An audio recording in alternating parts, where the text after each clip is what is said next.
United Nations has designated 2010 as the International Year of Biodiversity. It's a phrase which encompasses practices such as ethical trading, and it's likely to impact on how the beauty industry sources its ingredients. France is by far the largest exporter of cosmetics and toiletries, with a market value in excess of 4.5 billion euros. How biodiversity is transforming the cosmetics industry was the subject of an important roundtable seminar. It was a major draw for some of France's biggest names in business and government. I think that all people are interested in knowing from where the product comes from who produced it, how were the people paid locally. So I think that biodiversity as a word isn't very popular for our consumers, but all the issues linked to biodiversity are already today much important for our consumers. That means not just talking about having natural products. Natural product doesn't mean necessarily a product which is sustainable towards biodiversity. So that means that really we have to go in the details of what is the impact, what are the resources that people use, natural resources or chemical resources, and what are the impact on biodiversity. Confusion is still a stumbling block.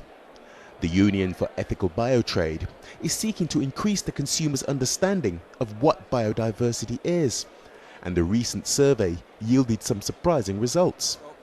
The result of the survey was that 60% of the consumers in 2010 had heard of biodiversity, but when we asked them to define it properly, a much lower percentage could actually define it. In the USA, some people confused biodiversity with the differences between races, human races. In France and the UK, there's a confusion about organic and about the use of different type of energy sources. So awareness still needs to be increased. Progress is being made, particularly where companies in Europe seek to develop trading relationships with partners in Africa. Most of the primary producers that we work with are women. It's a side job, so what they do is basically they harvest the seeds and then the seeds are pressed to get the oils.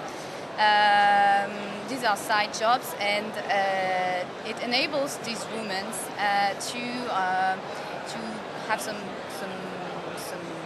money to buy some, for example, goats or seeds for their plantations, or to send them children to school to buy them books and clothes and things like this. This form of trading, rather like the growth in natural and organic products, is gradually making an impact with consumers. Certainly over the last 6 to 9 months, more and more of our UK customers are looking for products with ethical traded backgrounds. For the organisers behind the discussion, having 2010 as the year of biodiversity has certainly raised awareness, and they are confident that the momentum will continue. The cosmetics industry are very well placed to get the message of biodiversity across. First of all, because they are already doing that with organic and natural ingredients. And now it's a question of trying to build these stories of the biodiversity within the cosmetics and marketing that to the consumer. And